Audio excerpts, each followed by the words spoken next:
নমস্কার বন্ধুরা, আপনারা সবাই কেমন আছেন? আশা করি সবাই ভালো আছেন। আপনারা বিভিন্ন সময় আমাকে বিভিন্ন রকম হাতের কাজ করতে দেখেন। তবে সবগুলো কাজের মধ্যে আমার নিজের সবচেয়ে প্রিয় যে কাজটা সেটা হলো রং তুলি নিয়ে কাজ করা।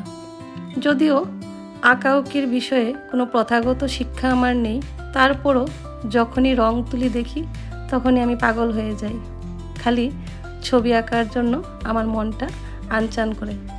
ছোটোবেলা থেকেই কোজাগরী লক্ষ্মী পূজার সময় মা লক্ষ্মীর সামনে আলপনা দেওয়াটা আমার অভ্যাসে পরিণত হয়ে গেছে। মোটামুটি সকালবেলা যেহেতু আমার ঘরে আমার শ্বশুরবাড়ির লোকেরা আসার কথা, তাই রান্নাবান্নার কাজ শেষ করেই আমি লেগে পড়েছিলাম আলপনা তৈরির জন্য। মা লক্ষ্মীর সামনে এবং আমাদের দরজায় দুটো আলপনা দিয়েছিলাম। তারপর আলপনার কাজ শেষ করে পূজার আয়োজনপত্র করতে লেগে পড়েছিলাম। মোটামুটি সব কাজকর্মই যেহেতু আমাকে একা হাতে সামলাতে হয়, সেজন্য কাজকর্মের মাঝখানে কোনো ধরনের ভিডিও ক্লিপস নেওয়া আমার পক্ষে সম্ভব হয়নি।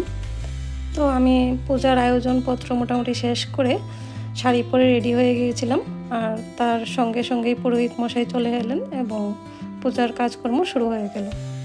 যেহেতু লক্ষ্মী পূজা, তো সেখানে পুরোহিত মশাই পূজা এবং যজ্ঞ করে যাওয়ার পর মেয়েদের হাতে পাঁচালি পরার একটা বিষয় থাকে।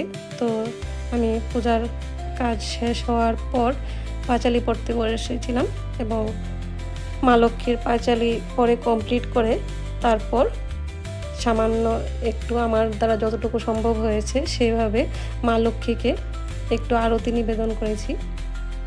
আমার আরতি করে তেমন বেশি একটা অভ্যাস নেই, সেজন্য হয়তো বা কিছু একটা ভুল ত্রুটি থাকতে পারে। কিন্তু ঠাকুর নাকি আমরা যেরকমভাবে পূজা নিবেদন করি সেটাকেই গ্রহণ করেন, শুধু পবিত্র মনে ঠাকুরকে ডাকলেই হয়। তাই আমিও মনে করি যে হয়তো বা মা লক্ষ্মী আমার আরতি নিবেদন গ্রহণ করেছেন। তো লক্ষ্মী পূজার সম্পূর্ণ বিষয়টার সময় আমার কিন্তু ভীষণভাবে সতর্কতা অবলম্বন করতে হয়েছে, কারণ লক্ষ্মী পূজায় যেহেতু অনেক রকম কাজকর্ম থাকে, সকালবেলা রান্নাবান্না, তারপর পূজার আয়োজন করা, তারপর পূজার বিভিন্ন কাজকর্মে পার্টিসিপেট করা। তো এরকম সবগুলো কাজকর্ম করে, আর পাশাপাশি যেহেতু এর আগেই দুর্গা পূজা শেষ হয়, আমাদের খাওয়া দাওয়া ঘুম সব কিছুর মধ্যে একটু অনিয়ম থাকে, শরীর অসুস্থ হওয়ার একটা সম্ভাবনা থেকে যায়। গত বছর আমি ভয়ঙ্কর রকম অসুস্থ হয়ে পড়েছিলাম, এমনকি আমাকে লক্ষ্মী পূজার দিন হসপিটালাইজড করতে হয়েছিল। সেজন্য এই বছর কাজকর্ম করার সময় আমাকে কিছুটা সতর্কতা অবলম্বন করতে হয়েছে।